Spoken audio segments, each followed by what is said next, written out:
에스겔서 19장 들어가겠습니다. 19장 1절부터 제가 몇 절 읽겠습니다. 또 너는 이스라엘의 고관들을 위하여 에가를 불러 말하라. 네 어미는 무엇이냐? 암사자라. 그 암사자가 사자들 가운데 누워있고 그 암사자가 젊은 사자들 가운데서 자기의 새끼들을 길렀느니라. 그 암사자가 자기의 새끼들 중에서 한 마리를 길렀는데 젊은 사자가 되어 먹이를 잡는 것을 배웠고 사람을 삼켰느니라. 나라들도 그에 관해서 들었으며 그들의 구덩이에서 그가 붙잡혔고 그들이 그를 쇠사슬로 묶어 이집트 땅으로 데려왔느니라. 이제 그 암사자가 기다렸는데 그녀의 소망이 없어진 것을 보고 암사자가 자기의 새끼 중에서 또 한 마리를 취하여 젊은 사자를 만들었느니라. 그랬더니 그가 사자들 가운데로 오르내리며 젊은 사자가 되어 먹이 잡는 것을 배워 사람들을 삼켰느니라. 또 그가 그들의 황폐한 궁전들을 알고 그들의 성읍들을 훼손하였으니 그의 울부짖는 소리로 인하여 땅과 거기에 충만한 것들이 황폐케 되었느니라. 그때의 민족들이 그 지방들로부터 사방으로 그를 대적하여 그에게 그들의 그물을 펼쳐서 그들의 구덩이에서 그를 잡아서 그를 사슬로 채워 감방에 가두고 바빌론 왕에게로 데려갔느니라. 그들이 그를 감옥으로 데려갔으니 이는 그의 음성이 이스라엘의 산들에 다시는 들리지 않게 하려는 것이라. 상당히 어려운 말씀이죠. 이게 무슨 말인가? 사실 성경을 보다 보면요, 우리가 이렇게 이게 무슨 말인가 이런 부분들이 많이 있습니다. 그런데 성경을 자세히 보게 되면은 이 모든 것들이 다 풀리게 되어 있습니다. 여기 보면은 주님께서는 실질적으로 옛날에 이스라엘에게 일어났던 일들을 비유적으로 지금 말씀하고 있는 거죠. 그러면서 동시에 항상 이 구약에 보면은 옛날에 역사적으로 일어났던 사건인데 그것을 통해서 앞으로 다시 또 일어날 그러한 예언의 말씀을 주시는 것은 참 이게 분명히 하나님의 입을 하신 말씀이거든요. 이게 하나님의 입을 하신 말씀. 여기 어미도 나오고 사자도 나오고요, 사자 새끼도 나오고 젊은 사자도 나오고요. 이렇게 쭉 나오는 것을 볼 수가 있습니다. 여기 이제 지금 에스겔을 통해서 이스라엘의 고관들을 위해서 슬픈 노래를 불러라. 슬픈 노래예요. 슬픈 노래. 기쁜 노래가 아닙니다. 이 고관이라는 것, 역사적으로 볼 때 유다 나라의 여호야김이라든가 여호야긴이라든가 마지막 왕 시드기야 이런 사람들을 여기 고관이라고 그랬고 이 사람들은 전부 다 붙잡혀가지고 죽은 사람들이죠. 그래서 지금 그들은 지금 아주 그냥 비참한 상태에 놓여 있는데 사실은 앞으로 더 어려운 일이 일어날 것이다. 이러한 애가를 불러줘야 한다. 이미 일어난 사건인데 그렇게 애가를 불러줘야 한다. 이렇게 말씀하고 있어요. 여기 암사자가 나오죠. 암사자가 나오는데 암사자가 젊은 사자를 길렀다고 그랬어요. 이건 실질적으로 성경을 보게 되면 이 열왕기나 또 역대기를 보게 되면은 실질적으로 그 여호아스의 어머니, 그러니까 요시야 왕이 죽었어요. 그리고 요시야 왕이 죽어서 여호아스라는 사람이 왕이 됐는데 여호수아의 그 어머니를 암사자로 얘기했고 또 그 여호수아의 어머니는 또 크게 보면은 이스라엘을 대표하는 이렇게 이것을 알 수가 있습니다. 근데 여기 보면 암사자다. 그냥 사자가 아니라 숫사자가 아니고 암사자다. 이렇게 여성 명사를 썼습니다. 왜냐하면은 이 성경에 보면은 여자란 말이 많이 나옵니다. 여자란 말이 많이 나오고 그녀란 말도 많이 나오고요. 이스라엘을 여인이라고 그러죠. 이스라엘을 여인이라고 그럽니다. 또 스가랴서 5장에도 보면은 에바 가운데 있는 어떤 여인도 나오고 요한계시록에 보게 되면은 17장에 보면은 그 음란한 여자, 모든 것에 어미가 되는 여자도 나오고.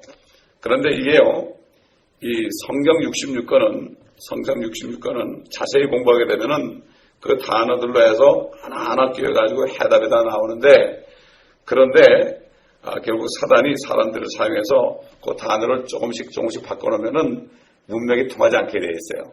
그래서 하나님의 말씀이 무슨 뜻인지 모르게 되어 있어요. 근데 이 성경을 공부하지 않으면은 그게 별로 상관이 없어요. 그게 별로 상관이 없다고요. 사실 성경 66권이 이게 한 세계 대륙에 위치한 40여 명의 다른 사람들이 1500년 동안에 걸쳐서 기록했는데 성경에 전부 다 짝이 있어요. 짝이 있고 이 성경이 그렇게 1500년 동안에 다른 사람들이 다른 장소에서 기록했는데 동일한 성경을 통해서 기록했기 때문에 이 모든 말씀이 일관적으로 쭉 맥이 같은 거예요. 그런데 이 성경을 공부하지 않으면은 이것을 알 수 없죠. 그래서 모든 성경은 하나님의 영감으로 되었다. 이렇게 사도 바울이 디모데에게 편지할 때 증거한 것을 우리가 알 수가 있습니다. 그런데 이 성경을 바꿔버리고 또 성경을 삭제하고 또 없는 것을 첨가하고 마귀가 그랬잖아요. 말씀하지 않은 것을 첨가해서 네가 이것을 먹는 날에는 신들처럼 된다. 이렇게 얘기한 것처럼 성경을 빼고 바꾸고 더하고 이렇게 함으로써 결국은 이 성경이 연결이 안 되게 되어 있습니다. 연결이 안 되니까 각자 자기 생각대로 해석을 합니다. 해석을 하게 되어 있는 거죠. 왜냐하면 마귀가 가장 추구하는 게 뭔가 하면은 하나님의 뜻을 모르게 해요. 마귀는 하늘과 땅에 하나님 아버지의 뜻이 무엇인지 모르게 해요. 그거 알면은 큰일 나는 거예요. 그렇기 때문에 사단은 에덴 동산에서부터 하나님의 말씀을 바꾸기 시작했죠. 이 동산에 있는 모든 나무의 열매를 먹지 말라 하시더냐. 이렇게 바꿨죠. 마음대로 먹으라고 그러는데 그렇게 해서 참 이렇게 이 지구가 비참하게 됐고 사단이 6,000년 동안 아직도 통치하고 주님이 이것을 알면서도 지금 2,000년을 더 기다리셨습니다. 그렇기 때문에 이 모든 성경은 결국은 마지막에 주님이 하실 일이 어떻게 될 것인가 이것을 말씀하겠다는 것을 우리가 먼저 좀 알아야 됩니다. 여기 3절 보니까 그 암사자가 자기들 새끼들 중에서 한 마리를 길렀는데 젊은 사자가 되어 먹이를 잡는 것을 배웠고 사람을 삼켰느니라. 이 젊은 사자는 바로 요시아가 죽은 다음에 요시아 다음에 왕에 오른 여호아하와스 왕을 가리킵니다. 그렇기 때문에 어떻게 보면은 이 이스라엘 자체를 가리키기도 하죠. 그런데 보니까 4절 보니까 나라들도 그에 관하여 들었으며 그들의 구덩이에서 그가 붙잡혔고 그들이 그를 쇠사슬로 묶고 이집트 땅으로 데려왔느니라. 여기에 대한 실질적인 사건은요. 열왕기하 23장과 24장 또 역대기하 35장 36장에 기록이 되어 있어요. 여러분이 찾아보시라고 먼저 열왕기하 23장에 그 어떤 말씀이 기록됐는가 하면은 그 다음에 역대하 35장에 기록된 말씀 보면은 이집트 왕 파라오 중에서 그 이름이 느코라는 사람이 있었어요. 그 느코가 이제 아시리아를 침략하기 위해서 유프라데스 강까지 접근했는데 그 당시에 유다 왕 요시아가 아시리아하고 연합하고 있었어요. 그러니까 결국은 동맹국이니까 이집트 파라오 왕을 대적하고 대들었다가 무기또 골짜기에 해서 화살에 맞아가지고 중상을 입고 그가 죽습니다. 근데 사실 그때 그 이집트 왕이 뭐라는가 하면은 내가 아시리아를 치는 일을 너는 상관하지 말아라. 나는 당신들을 치는 게 아니라 아시리아를 치는 것인데 하나님이 그렇게 하라고 그랬다. 이렇게 얘기했어요. 하나님이 그렇게 하라고 그랬다. 그러니까 하나님께서는 모든 이방 나라들을 흥망성쇠를 다스릴 때 어떤 나라가 어떤 나라를 멸망시키잖아요. 예를 들어서 바벨론도 메데파사에게 망했지 않습니까? 또 메데파사는 또 알렉산더에게 망했지 않습니까? 알렉산더 로마에게 망하자. 이거 뭐 하나님이 하는 거거든요. 근데 하나님이 이제 아시리아가 북쪽 이스라엘을 그들이 정말 초토화시키고 그들을 괴롭혔기 때문에 하나님께서 이제 이집트 그 파라온 드코 왕을 통해서 결국 그들을 치려고 그러는데 요시야 왕이 그의 말을 묵살해버리다가 변을 당하고 죽어버렸어요. 그래서 결국 이 이집트 왕이 요시야가 그렇게 할 때 하나님의 뜻을 모르고 그렇게 할 때 그가 대사를 보내가지고 뭐라고 그러는가 하면은 유다 왕이여 내가 당신과 무슨 상관이 있나이까 나는 오늘 당신을 치러 온 것이 아니라 내가 더불어 싸우는 그 족속을 치려는 것이니 이는 하나님께서 내게 명하사 속히 행하게 하였음이니이다. 나와 함께 하신 하나님께 간섭하지 마소서 그랬어요. 이 이집트 파라오가요 나와 함께 하신 하나님께 간섭하지 마소서. 때로는 말이죠 하나님의 자녀들이 죄를 짓잖아요. 그러면 세상 사람들을 통해서 우리를 칩니다. 또 우리를 찔릅니다. 그래서 시편 17편 보면은 다윗이 그랬잖아요. 주의 손인 세상 사람들, 주의 칼인 세상 사람들 그렇게 얘기했죠. 그렇기 때문에 옛날에도 이스라엘이 범죄하면은 이방 나라를 하나님이 사용했죠. 여러분 사탄도요 하나님의 종입니다. 사탄도 지금 쓰임 받고 있는 거예요. 쓰임 받고 있는 거예요. 그렇기 때문에 사탄은 시험하는 자죠. 시험하는 자. 그래가지고 시험해가지고 넘어가면 다 없어지게 만드는 거죠. 천연왕국 끝에 이렇게 마지막으로 사탄이 나오게 하는 것도 맞죠. 적그리스도와 거짓 선자를 먼저 불못에 던져놓고 사탄은 1000년 동안을 무저갱 속에 가뒀어요. 한 번 더 써먹으려고요. 그게 우리 인간 사람의 생각에 좀 이해가 안 가지만은 하나님의 계획은 완전히 깨끗하게 해서 하늘과 땅에 영원토록 거하게 하려고. 이제 천연왕국 끝나고 영원히 계속되면은 이 하늘과 땅은 더 이상 마귀가 없어요. 영원히 가는 거예요. 잠시 동안 6,000년 동안 지금 죄와 사망이 들어와서 이렇게 고통받고 있고 우리가 사는 시간이 뭐 몇십 년밖에 안 되기 때문에 아유 이런 세상 언제나 끝나나 이러지만은 언젠가 한날에 끝나게 됩니다. 결국 우리는 그날을 바라보는 거예요. 우리가 바라보는 그날을 바라보는 거예요. 예수님이 십자가에 달렸을 때 부활한 그날을 바라본 것처럼 우리가 부활하는 그날이 바로 휴거의 날이에요. 그날을 바라보는 거예요. 그래서 성경 전체는 결국은 구약도 역사적으로 기록했지만 마지막으로 어떻게 해서 사자들이 여러분 사자 울부짖는 사자 아닙니까? 마귀는 예수님은 뭡니까? 포효하는 사자죠. 그렇기 때문에 이 마지막 이 사자를 멸하는 그러한 것 결국 모든 것들이 그렇게 되어 있는 거예요. 이스라엘 왕들이 그렇게 범죄했을 때 그들을 멸망시킨 것은 그들이 사자들처럼 백성들을 괴롭히고 그렇게 했기 때문에 결국 그들을 아시리아나 바벨론이나 이집트로 데려가게 해서 비참하게 죽인 겁니다. 그들이 이스라엘 왕이었지만은 그들은 결국 장차 나올 적그리스도의 그러한 모형이죠. 여러분 히틀러도 적그리스도의 모형이요.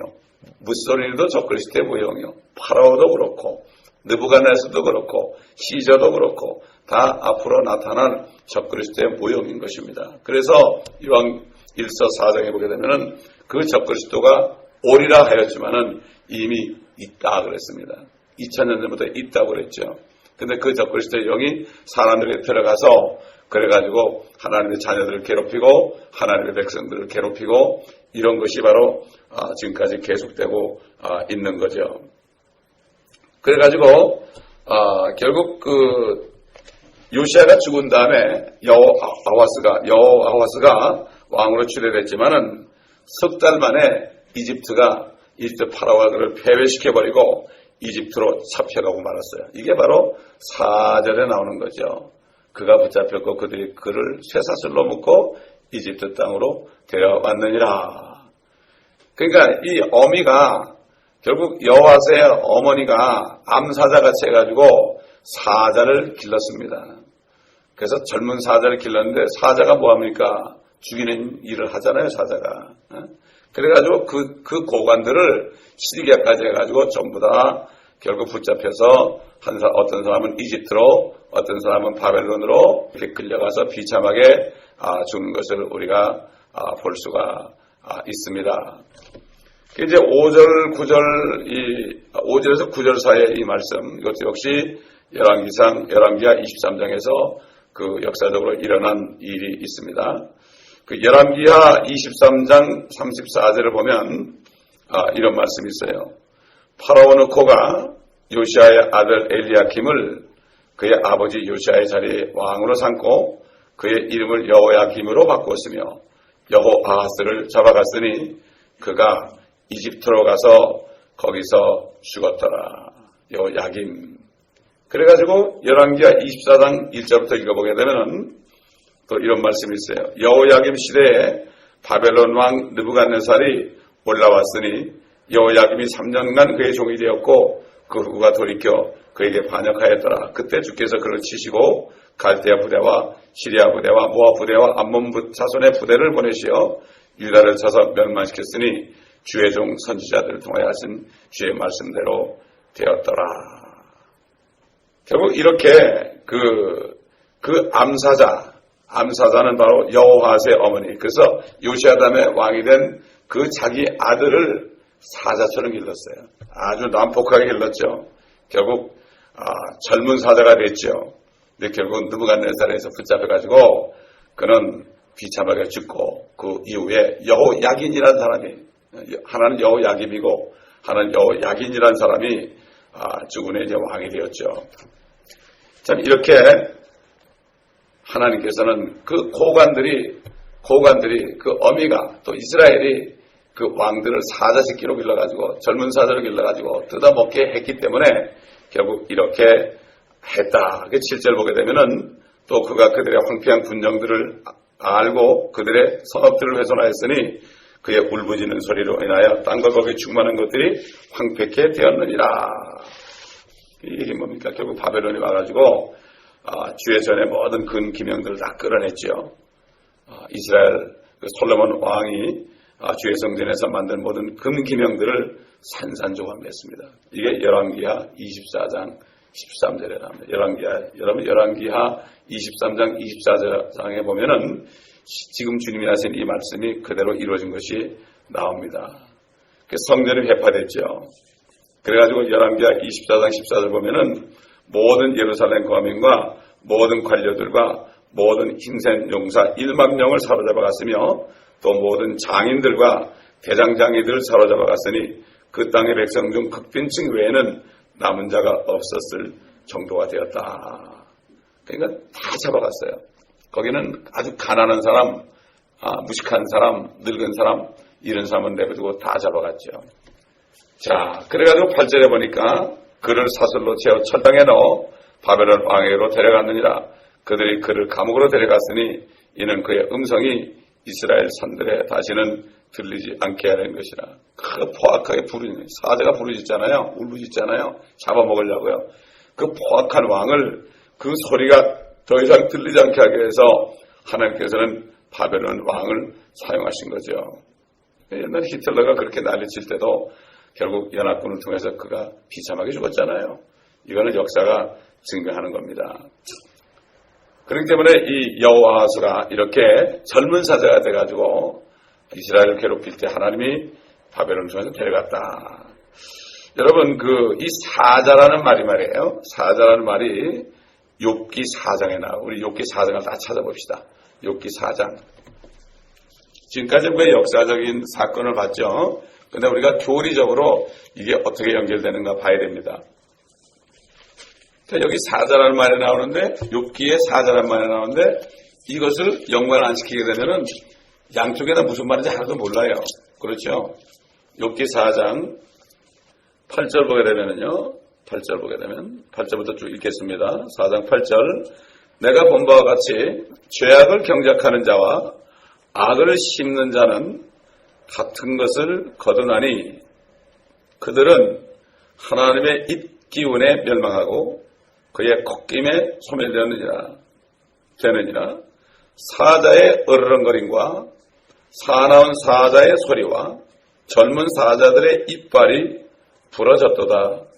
늙은 사자는 먹이가 부족하여 죽어가고 힘센 사자의 새끼들은 멀리 흩어지는도다. 이제 내가 어떤 말씀이 가만히 이를 얻고 내 귀가 그 말씀에서 작은 것을 받았으니 사람들이 깊은 잠에 들 무렵 그 밤에 본 환상들로 생각에 빠졌는데 두려움과 떨림이 내게 임하여 내 모든 뼈를 흔들었도다. 자, 여기 욥기 4장은요, 주님이 재림할 때 사자의 이빨을 부러뜨리는 이것을 여기에 말씀한 것을 알아야 됩니다. 여기 보면은 그들은 하나님의 입기운에 멸망하고 그의 콧김에 소멸되었느니라 그랬죠.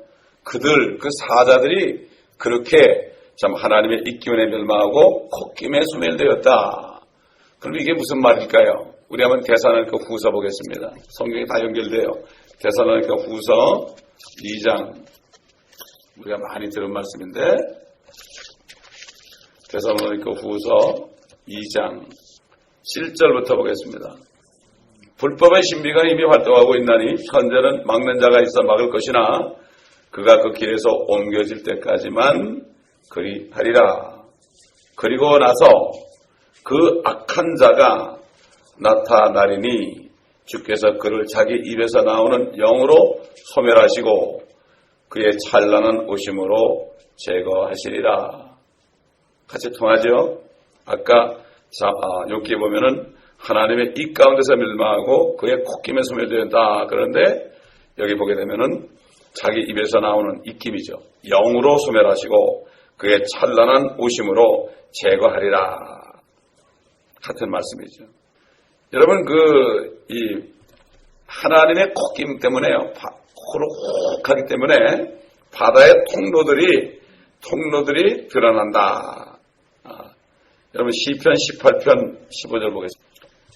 그때 주여 주의 책망과 내쉬는 콧김에 물들의 통로들이 보였고 세상의 기초들이 드러났나이다. 하나님의 콧김에 그렇단 말이에요. 하나님의 콧김에.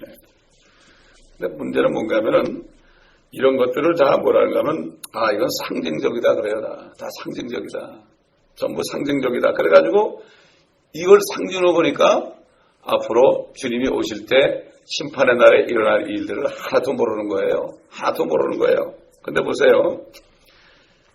하나님의 콧김에 이렇게 멸망한다 그런 거를 가지고 사람들은 어떻게 해요? 코 웃음을 칩니다. 하나님의 콧김에 이런 거를 가지고 코 웃음을 그러면서 코 웃음을 치는데요. 그런 사람들이요. 앞으로 외계인들이 와가지고 외계인과 전쟁을 한다. 그리고 여러분 그 영화 뭐죠? 그게 왜 외계인과 별들의 전쟁하는 거 있잖아. 왜 그런 거. 제목이 뭐였나? 그것도 모르겠어. 그런 거. 그런 그 영화 있잖아요. 그럼 또 추가로 가서 본다고요. 그러면 그것도 믿어요. 그런 거도 영화를 좋아요. 외계인이 나타나가지고 ET가 나타나고 말이지 이런 거 외계인이 침범하고 그냥 미국이 막 해가지고 핵무기가지고 그걸 이기고 옛날 인디펜던스 데이에 그런 영화를 했어요.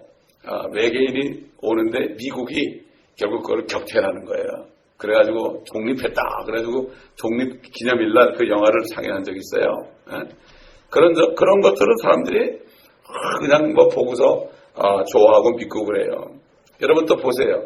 그 스파이더맨이라든가 배트맨 운동가네 그건 믿어요. 또 그거는 참 그러니까 그게 마귀가 아이들 때부터 그런 걸 만들어가지고 스파이더맨 그다음에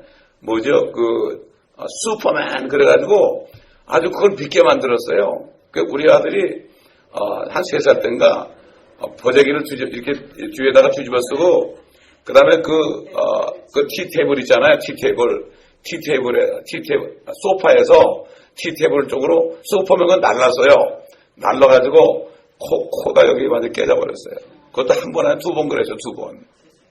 이렇게 사단이 말이죠. 그렇게 해가지고서 엉뚱한 걸 믿게 하는 거예요. 하나님 말씀은 이거는 코웃음을 치는 거예요. 누가? 죄 종들이 그런 거예요. 그래가지고 영적으로 다 푸는 거예요.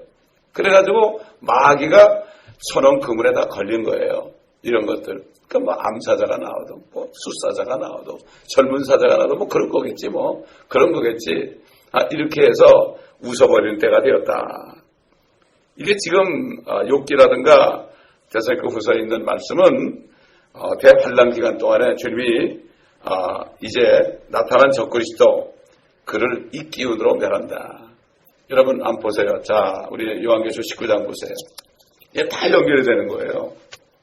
그러니까 요한계시록을 모르면은 또 욥기를 모르면은 하나님 말씀을 몰라요. 그래서 성경은 다 공부해야 돼요. 정말 그리스도의 신부들, 그리스도의 군사들은 성경을 절절히 다 공부해서 이게 딱 들어가 있어야 됩니다. 아멘. 그래야만 되는 거죠. 적당히 보면 아무것도 몰라요. 평생 교회 다녀도 아무것도 몰라요. 아무것도 몰라. 자, 19장 보니까 뭐라고 주님이 오실 때 어떻게 된다 보세요. 15절 보니까 14절부터 또 하늘에 있는 군대들이 희고 정결한 세마포를 입고 신말들을 타고 그를 따르더라. 이건 그 신부들입니다, 여러분. 그래서 신부들이에요. 우리가 여기 와 있어야 돼요. 에녹도 수많은 성도들이 주님과 함께 오신다 그랬어요. 자, 그러니까 15절에 그의 입에서는 예리한 칼이 나와서 그것으로 민족들을 칠 것이요 또 철장으로 그들을 다스릴 것이며 그는 전능하신 하나님의 맹렬한 진노에 포도즙들을 밟으실 것이라 그랬죠. 이게 입김이에요, 여러분. 큰 칼이 나왔다고 그랬죠. 예리한 칼. 말씀이 칼이라고 그랬죠. 말씀은 성령의 칼 이렇게 얘기했죠. 주님께서 입으로 뭐라 하십니까? 빛이 있으라. 그러니까 어떻게 했어요? 빛이 있으라. 입김에 뭐가 됐어요? 빛이 있었죠. 땅들은 소산을 내라. 여러 가지 소산들이 싹 올라왔죠. 이런 식으로 하나님이 말씀하시면 되는 거예요. 그러니까 이 성경이 모든 말씀이요. 그 하나님의 입김으로 하신 말씀이에요, 이게. 입김을 하신 말씀이기 때문에 이 말씀을 내가 믿죠. 이 믿고 선포하잖아요. 그 말씀대로 되는 거예요. 먼저 믿어야죠. 그래서 믿음은 어떻게 돼요? 믿음은 들음에서 나고 들음은 하나님의 말씀이에요. 믿음이 어떻게 생겨요? 믿습니다가 말에 생기는 게 아니에요. 믿음은 하나님의 말씀을 자꾸 들어야 돼요, 여러분. 자꾸 들어야 돼요. 믿음은 들으면서 나고 들음은 하나님의 말씀이다. 그러니까 세상 TV를 많이 들으면 어떻게 돼요? 세상을 믿게 돼 있어요. 애들이 그냥 우리 아들도 어릴 때 보면 아침에 일찍 일어나서 TV에 앉아가지고 만화영화 보는 거예요. 만화영화 보는데 만화영화 속에 사단이 만들어 놓은 게 다 들었어요. 그 안에. 다 들었다고요. 그러니까 어릴 때부터 이렇게 보니까 애들이 그 만화영화 때문에 보니까 그냥 월트 디즈니라는 사람들이 아주 사탄에게 아주 잘 쓰임받고 있는 사람들이에요. 보세요. 저기 디즈니랜드 가면은 그 미키마우스 말이죠. 그 미키마우스가 뭐라고 말이지? 그렇게 애들이 좋아하냐 말이에요. 이런 식으로 해서 하나님의 말씀을 못 듣게 하고 하나님의 말씀을 못 보게 하고 그것들을 보니까 그냥 소경들 돼가지고 그냥 그렇게 살다 가는 거예요. 이게 얼마나 비참한지 몰라요. 학교 가서 죽어라고 공부하잖아요. 얼마나 공부합니까? 아이고 저도 옛날에 어떻게 공부가 정말 지긋지긋한지. 정말 우리는 다른 거 할 게 없어요. 하나님의 말씀, 그 다음에 기도. 말씀, 기도. 그래서 주의 종들은 말씀과 기도에 전념해야 되는 거예요. 말씀과 기도에. 이 말씀 뭐 어떻게 다 강의할 거예요, 이거. 한 절 소개하고 말할 뻔하면 쉽죠, 뭐 그래. 그러나 이 말씀을 전부 강의하면 이게 정말 사단이 방해하기 때문에 말이죠. 또 듣는 사람이 듣기 때문에. 그래도 우리 교회는 듣는 사람이 많잖아요. 얼마나 감사한지 몰라요. 이 말씀하는 거 하니까 사람들이 나가더라고요. 그러나 나는 그거 내 자비인데 어떡할 거야. 내 자비인데 어떡해. 듣든지 안 듣든지 해야 될 거 아니에요. 옛날 선지자들도 듣든지 안 듣든지 얘기했고 하나님께서 선지자 보고 그들이 듣든지 말든지 얘기하라고 그랬어요. 왜? 말로 선포해놓으면 나중에 사람들이 지옥 가도 할 말이 없는 거예요. 나중에 불못에 떨어져도 할 말이 없는 거예요.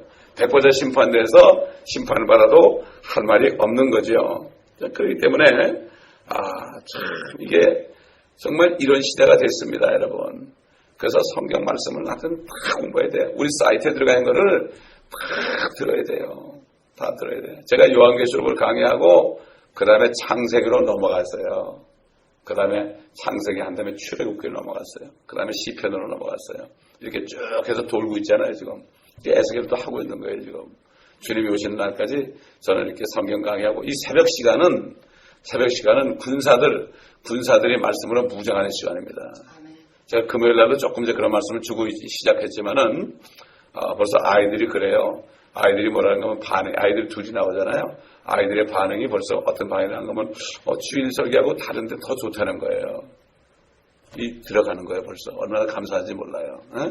그렇기 때문에 우리는 정말 이 성경에 나오는 단어 하나하나 있잖아요. 단어 하나하나를 그냥 넘겨 짚으면 안 됩니다, 여러분. 자, 우리 욥기 15장 30절 한번 보겠습니다. 욥기 15장 30절. 15장에도 또 욥기 거기도 나와요. 욥기에 얼마나 많은 예언이 있는지 몰라요.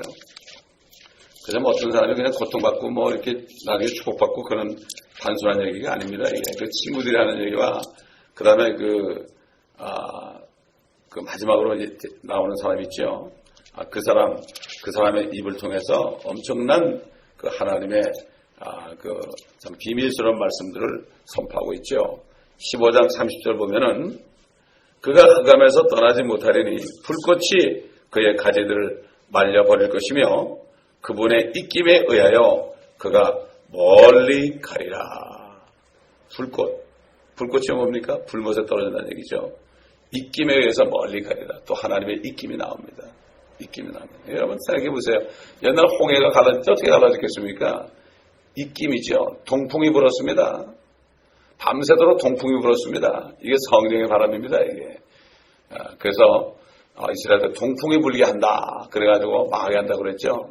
실질적으로 팔레스타인 지방에 동풍이 불면 농사가 다 망쳐지거든요. 하나님의 그 재앙을 얘기합니다. 바로 동풍이. 지금 욥기 4장에서 아까 보듯이 5종류의 사자들이 등장하죠. 10절에서 3종류, 또 11절에서 2종류 이렇게 나오는데 첫 번째 보면은 으르렁거리는 사자가 나와요. 아까 보니까 으르렁거리는 사자. 이 히브리 말에 이 으르렁거리는 사자는 먹이의 공포라는 뜻이에요. 모든 히브리 말은 뜻이 있죠. 그렇죠? 근데 먹이가 내 짐승을 향해서 으르렁거리고 포효하고 겁주는 그러한 사자를 으르렁거리는 사자라. 그래서 베드로전서에 보면 뭐라 나오죠? 우는 사자처럼 삼킬 자를 두루 찾는다 마귀가. 사자는 바로 이 으르렁거리는 사자는 마귀를 얘기하죠. 또 마귀에게 쓰임 받는 적그리스도라든가 또 이스라엘의 그 여호와세라든가 여호야김 또 시드기야 이런 사람들 마지막 때 패망한 그 왕들 그들 속에 들어간 마귀. 그렇죠? 두 번째 아까 보는 사나운 사자가 나온대요. 사나운 사자. 이 사나운 사자라는 뜻은 검은 사자라는 뜻이에요. 검은색의 고양이 같은 짐승. 아주 기분 나쁜 사자죠. 까만 고양이. 그 다음에 젊은 사자가 아까 나왔죠. 그 여호와스의 어미가 암사자가 돼가지고 젊은 새끼 사자를 키웠는데 젊은 사자가 되었다. 그게 여호와스죠. 근데 공격의 대상으로 찍어넣는 먹이를 다 보고 숨어있다가 납작 엎드려 있다가 기회가 왔을 때 그냥 먹이에게 그냥 달려가가지고 잡아먹는 이 사자. 이게 젊은 사자예요. 그래서 히브리 말의 뜻이 그렇단 말이죠. 그러면 늙은 사자가 또 있어요. 늙은 사자는 날카로운 발톱을 세운 억센 발로 먹이를 찍어 누르고 있는 사자. 먹이를 다 찍어 누르고 먹는 그 사자.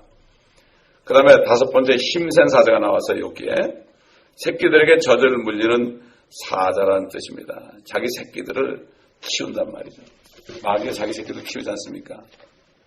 그렇기 때문에 이게 사자라는 뜻이 우리 주님도 유다지파의 사자지만은 보통 나오는 이 사자의 뜻은 전부가 결국은 사탄을 얘기하는 것을 우리가 알아야 됩니다. 여러분 그래서 다니엘서 7장에 보게 되면은 또 나오죠. 우리 한번 다니엘서 7장 3절 4절 보겠습니다. 이게 공부하는 게 쉬운 게 아닙니다. 성경 찾아가면서 공부해요. 제가 이 주일날 아침에 예배 드리기 전에 성경 공부를 하잖아요, 우리가. 근데 어떤 분이, 새로 오신 분이 말이죠. 새로운 분이 한 번 듣고서 안 오더라고. 그러면서 전화가 왔는데 뭐라 그런가 하면은, 왜 목사님은 성경을 찾아가면서 성경 공부를 하느냐. 그냥 가만히 듣기만 하다가 성경 찾기가 귀찮은 거야.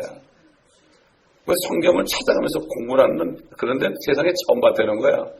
그래서 내가 처음 그렇게 한 줄 알았어요. 아니, 성경 공부를 찾아가면서 하지, 그럼 공부를. 여러분, 참 기가 막히죠. 근데 그것도 화를 내면서 얘기하는 거예요. 화를 내면서 얘기하는 거예요.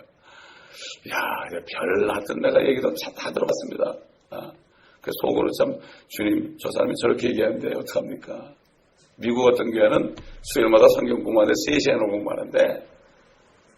여기 그레이스 처치라는데 3시간을 공부하는데 그냥 성경 찾는 소리밖에 안 되나. 이 책장 넘기는 소리, 책장 넘기는 소리. 그리고 이 성경 공부하다 보면 나중에 어디 그러면 탁 넘기죠. 넘겨서 2-3장 넘기면 나와야 돼.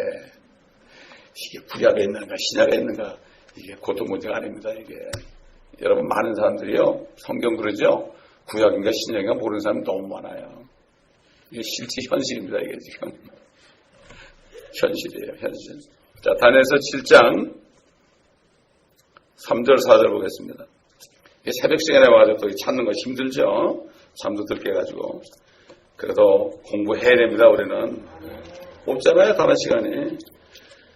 3절 보면 큰 짐승들 넷이 그 바다에서 올라오는데 서로 다르더라.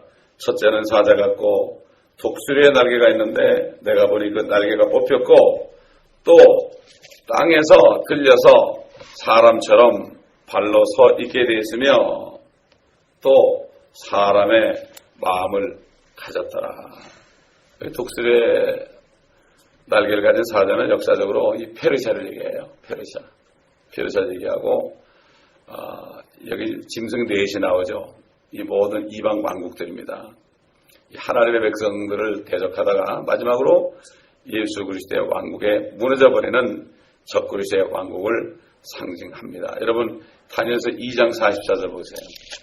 이게 유대인들에게 전도할 때 많이 쓰는 말씀이에요. 다니엘서 2장. 이 사람들이 성경을 몰라서 그래요. 위에 보게 되면 이제 금신상에 나와요. 그렇죠? 금신상에 나오고 위에 정금은 바벨론이요, 가슴은 메데페르시아요, 그 다음에 배는 노시니까 이게 그리스요. 그 다음에 다리는 뭐예요? 철이죠. 철. 이거는 바로 로마를 얘기하죠. 그 다음에 이제 발가락은 철과 진흙이죠. 이 로마가 나뉘어지는 거죠. 그래가지고 이제 인류 역사, 바빌론부터 로마까지 쫙 나와요. 그래가지고 로마가 지금 다 분해돼가지고 지금 퍼져 있지 않습니까? 여러분, 미국이 로마입니다, 여러분. 로마 제국에 살던 유럽의 사람들이 어디 갔어요? 미국 갔죠. 그래서 여기가 큰 바벨론이 되는 거예요, 나중에. 그 바티칸이 이쪽으로 오게 돼 있어요. 미국이 여러분 그렇습니다. 그런 나라입니다. 근데 이걸 모르고 자꾸 저기서 EU 대통령이 적그리스도라고 그렇게 생각하면 안 되죠. 적그리스도는 무적용에서 올라왔다 그랬죠. 여러분, EU 대통령이 무적용에 있다 올라왔습니까? 무적용에 있다 올라온 거는 가룟 유다밖에 없어요. 그러니까 그걸 한 사람으로 풀지 않고 나라로 푸는 거예요. 이게 그래서 어떤 유명한 목사님이 그렇게 풀다가 그게 틀린 거라고 다 걷어냈어요. 지금 다 걷어냈어요. 그 요한계시록 강의한 걸 다 걷어냈다고요. 그 당시에 사건을 보고 생각하는 거예요. 성경을 보고 해야 되는데 그 당시에 일어난 걸 보고 그렇게 푸는 거예요. 요한계시록도. 그러니까 다 속는 거예요. 성경은 성경으로 풀어야 돼. 눈에 보이지 않아도 성경으로 풀어야 되는데, 이게 유럽이 이렇게 돌아가는구나. 저게 로마가 있었기 때문에 저게 로마가 되니까 그 대통령이 적그리스도 되겠구나. 이렇게 추측하는 거예요. 그러면 사람들이 들을 때 일리가 있어 보이죠. 지나고 나니까 잘못된 겁니다. 잘못된 거죠. 자, 그래서 44절 보니까 이들 왕들의 때 그랬죠. 이들 왕들의 때 하늘의 하나님께서 결코 멸망하지 않는 한 왕국을 세우시리니 그 왕국은 다른 백성에게 넘겨지지 않을 것이요 도리어 그 왕국이 이 모든 왕국들을 쳐부수고 멸하여 영원히 설 것이니라. 왕께서 사람의 손을 대지 않고 산에서 떨어져 나간 돌과 그 돌이 철과 놋과 진흙과 은과 금 모든 나라죠. 산산조각을 내는 것을 보신 것은 위대하신 하나님께서 이후에 있을 일을 왕께 알게 하신 것이니 그 꿈은 분명하고 그 해석은 확실하나이다 하였더라. 누가 사람이 꿈을 꿨는데 그 신상에 있는데 갑자기 그냥 돌이 그냥 사람이 없는데 돌이 휙 뜨더니 그 발가락을 팍 치니까 위에 금으로부터 쭉 그냥 바벨론부터 모든 게 다 세상 나라가 다 망했다 이거예요. 그 다음에 그 신상을 친 돌이 최선을 이뤘다. 예수님, 우린 돌이야, 돌. 베드로 보고 그랬죠. 너는 베드로라, 너는 돌이라 그랬어요. 주님은 반석이지요. 우리도 돌이에요, 돌. 돌입니다.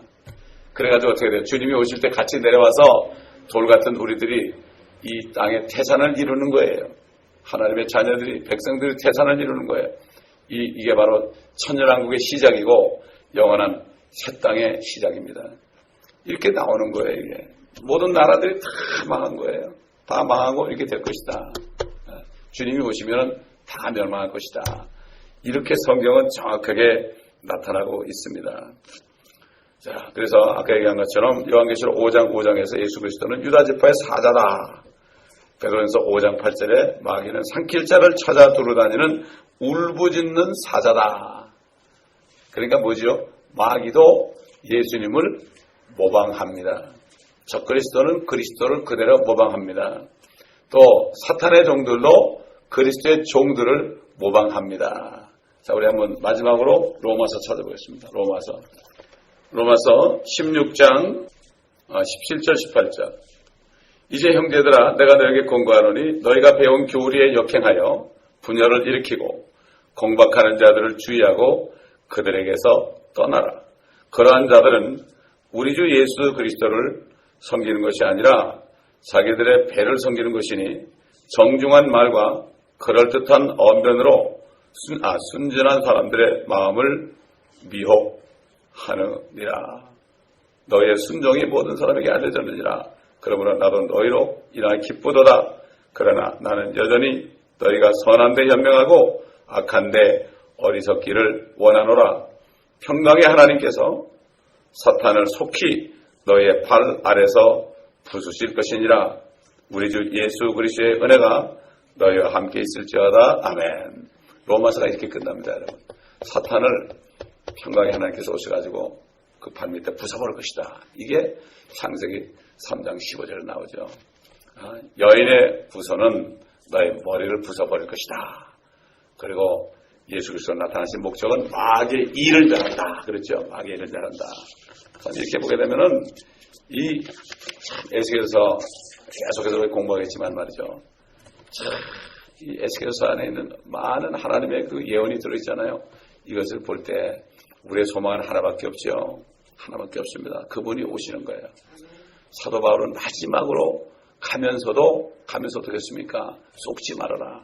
속지 말아라. 절대 속지 말아라. 그 사람의 말을 듣지 말아라.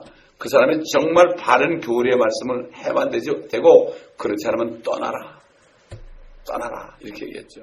이게 마지막 메시지예요. 마지막 메시지. 주여 한번 기도합니다.